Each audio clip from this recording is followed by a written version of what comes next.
Hello and welcome back to another EDH deck tech idea. Today we are taking a look at Marchesa, Dealer of Death. She's a 3 mana 3/4 and whenever you commit a crime you may pay 1 generic. If you do, look at the top 2 cards of your library, put one of them into your hand and the other one into your graveyard.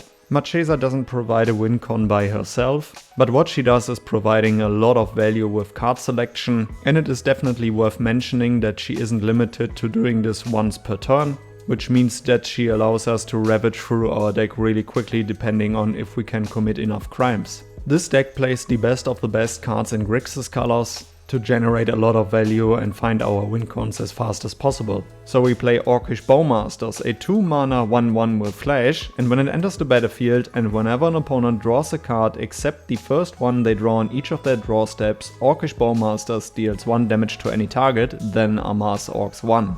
This permanent crime enable will generate a lot of value in combination with Marchesa, so our opponents will definitely consider if they want to draw additional cards in their turn. Of course we play Counterspell, a 2 mana instant counter target spell, which is also committing a crime. We play Reanimate, a 1 mana sorcery, put target creature card from a graveyard onto the battlefield under your control, you lose life equal to its mana value. Reanimating creatures is definitely one of our win cons, simply because Marchesa puts the other card that we don't choose to put in our hand into our graveyard, so we can fill that one up with powerful creatures and then reanimate them. Jeska's Will, a 3 mana sorcery, choose one. If you control a commander as you cast a spell, you may choose both. First mode, add 1 red for each card in target opponent's hand, which is also committing a crime, and exile the top 3 cards of your library, you may play them this turn. Cyclonic Rift, a 2 mana instant, return target non-land permanent you don't control to its owner's hand. You can also cast a spell for its overload cost of 7 mana and then you return all non-land permanents you don't control to their owner's hand. Once you have accelerated your game plan, another really powerful crime commit is Hullbreaker Horror, a 7 mana 7/8 with flash. This spell can't be countered, and whenever you cast a spell, choose up to 1. Return target spell you don't control to its owner's hand, or return target non-land permanent to its owner's hand. Not only will you be able to commit a lot of crimes with this card, but you can also control the board and the stack with this card. As I have said, we are probably going to win with a reanimation theme, so we play cards like Sheoldred Whispering One, a 7 mana 6/6 with Swamp Walk, and at the beginning of your upkeep, return target creature card from your graveyard to the battlefield. At the beginning of each opponent's upkeep, that player sacrifices a creature. If we are able to fill up our graveyard with powerful creatures, we can also cast Living Death, a 5 mana sorcery. Each player exiles all creature cards from their graveyard, then sacrifices all creatures they control, then puts all cards they exiled this way onto the battlefield. Archon of Cruelty, an 8 mana 6/6 with flying, and whenever it enters the battlefield or attacks, target opponent sacrifices a creature or planeswalker, discards a card and loses 3 life. You draw a card and gain 3 life. On ETB and on attack you commit a crime with this creature card, and you keep refilling your hand and your life total. Rise of the Dark Realms, a 9 mana sorcery, put all creature cards from all graveyards onto the battlefield under your control.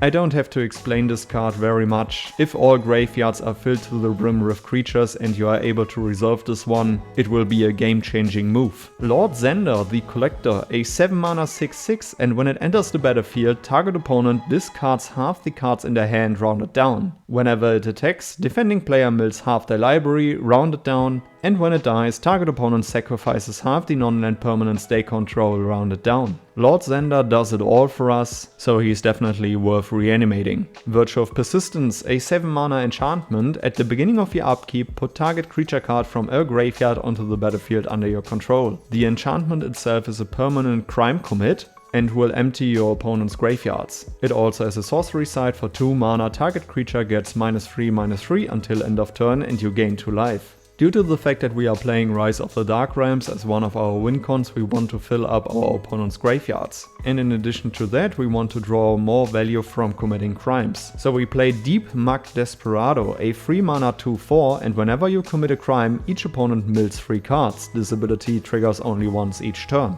Remember that even when you did it in your turn, it can still trigger in your opponent's turns, so definitely reserve your crime commits. Duelist of the Mind, a 2 mana 0 and 3 flying vigilance, and its power is equal to the number of cards you've drawn this turn. Whenever you commit a crime, you may draw a card, and if you do, discard a card. This ability triggers only once each turn. This is a solid blocker in your early game, and it will also help you to ravage through your deck. Marauding Sphinx, a 5 mana 3/5 with flying, vigilance and ward 2, and whenever you commit a crime, surveil 2, this ability triggers only once each turn. Another solid blocker that will help you to fill up your graveyard. When it comes to crime commits in these colors, we also have to play Gisa the Hellraiser, a 5 mana 4/4 with ward 2 and paying 2 life, and skeletons and zombies you control get +1/+1 and have menace. Whenever you commit a crime, create 2 tapped 2/2 blue and black zombie rogue creature tokens. This ability triggers only once each turn. To accelerate our game plan, we also play Magda the Hoardmaster, a 2 mana 2/2, and whenever you commit a crime, create a tapped treasure token. This ability triggers only once each turn. You can also sacrifice 3 treasures to create a 4/4 red scorpion dragon creature token with flying and haste, but activate it only as a sorcery. We might have to keep our opponent's graveyard in check when we want to play Living Death, so we also play Lazar, Familiar Stranger, a 3 mana 1/4, and whenever you commit a crime, put a +1/+1 counter on Lazar, Familiar Stranger. Then you may exile a card from a graveyard, and if a creature card was exiled this way, you may have Lazar become a copy of that card until end of turn. This ability triggers only once each turn. You want to win more? You get it. I have just explained that we might be in the position to keep our opponent's graveyards in check, so we play Relic of Progenitus, a 1 mana artifact, and you can tap it so target player exiles a card from his or her graveyard. For 1 mana and exiling it, exile all cards from all graveyards and draw a card. Depending on how the game progresses, you can either keep your opponent's graveyards in check, and if you are behind and your opponents are playing a reanimation theme, this is a great stacks piece for them. Grappling Claws, a 1 mana artifact, you can tap it so target player exiles a card from their graveyard, which is already a great crime commit, and for 1 generic, sacrificing it, exile target card from a graveyard and draw a card. We also play Unlicensed Hearse, a 2 mana 0/0 artifact vehicle, and we can tap it to exile up to 2 target cards from a single graveyard. Its base power and toughness are each equal to the number of cards exiled with it, and we can crew it with a total power of 2 or greater. Unlicensed Hearse can also keep our opponent's graveyards in check, and we can use a powerful surprise blocker out of nowhere. And when it comes to the card of the deck, I wanna play Palantir of Orphanc, a 3 mana legendary artifact, and at the beginning of your end step, put an influence counter on Palantir of Orphanc and scry 2. Then target opponent may have you draw a card. If that player doesn't, you mill X cards where X is the number of influence counters on Palantir of Orphanc, and that player loses life equal to the total mana value of those cards. A lot of your win cons have a very high CMC, your opponents will try to avoid milling you out, so Palantir of Orphanc in most cases will draw you a card and you will also commit a crime. So Marchesa and Palantir of Orphanc are a huge value engine that should definitely be played in this deck. Alright guys, these were a few cards that I will play in Marchesa, Dealer of Death. Let me know down in the comments below which cards you would add to the deck, which legendary creature I shall feature next, and then I would say see you in the next one. Goodbye guys.